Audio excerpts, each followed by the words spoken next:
Hello दोस्तों, आज हम करेंगे मैथ के महत्वपूर्ण प्रश्न को हल। और दोस्तों, इन प्रश्नों के अभ्यास के माध्यम से आप अपनी किसी भी परीक्षा की तैयारी को बेहतर कर सकते हो। आइए दोस्तों, शुरू करते हैं आज का पहला प्रश्न।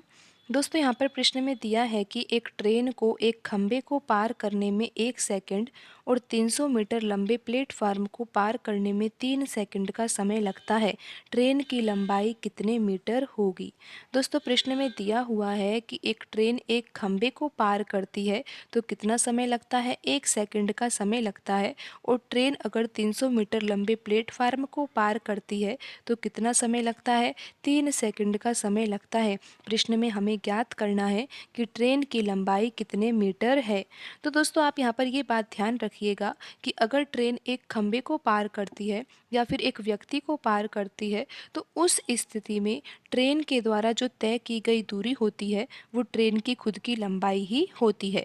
लेकिन अगर ट्रेन किसी प्लेटफार्म को पार करती है, किसी पुल को पार करती है, यानी कि एक ऐसी वस्तु को पार करती है जिसकी स्वयं की लंबाई होती है, तो उस स्थिति में ट्रेन के द्वारा जो तय की गई दूरी होती है वो उस वस्तु की लंबाई और साथ में ट्रेन की स्वयं की लंबाई भी होती है। तो यहाँ पर अगर दिया हुआ है कि ट्रेन 300 मीटर लंबे प्लेटफार्म को पार कर रही है तो इस स्थिति में ट्रेन के द्वारा जो तय की गई दूरी होगी वो होगी 300।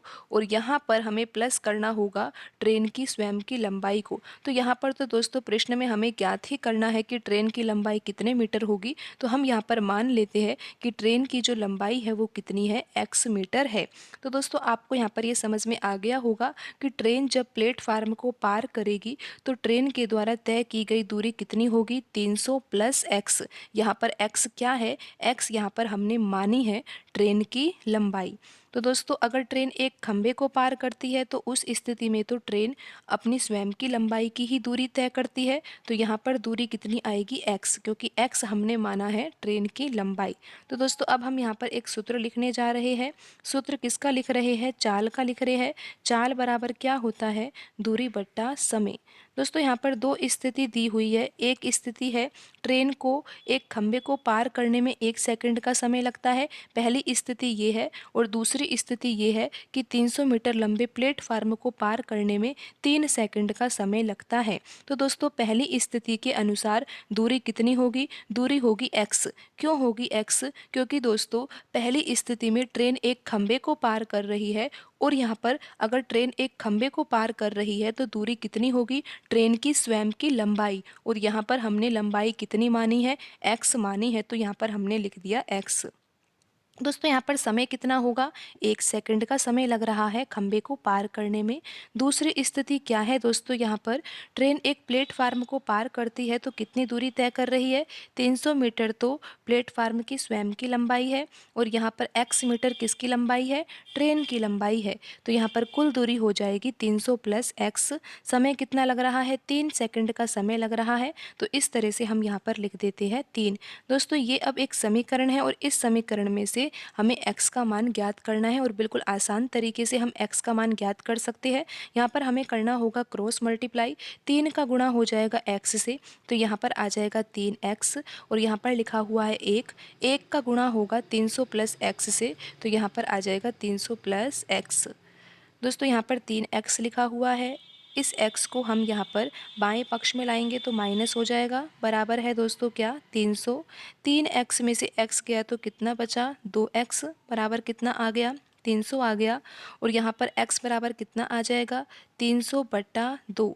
अगर हम 2 के पहाड़े से 300 को काटेंगे तो x बराबर कितना आ जाएगा? 150 मीटर। दोस्तों, यहाँ पर हमने x क्या माना है? x माना है ट्रेन की लंबाई। और यहाँ पर x बराबर कितना आ गया है? 150 मीटर आ गया है। तो ट्रेन की लंबाई कितने मीटर होगी? 150 मीटर होगी। एक बार आप फिर से समझ लीजिए, यहाँ पर हमने चाल का सूत्र लगाया है। चाल बराबर क्या होता है?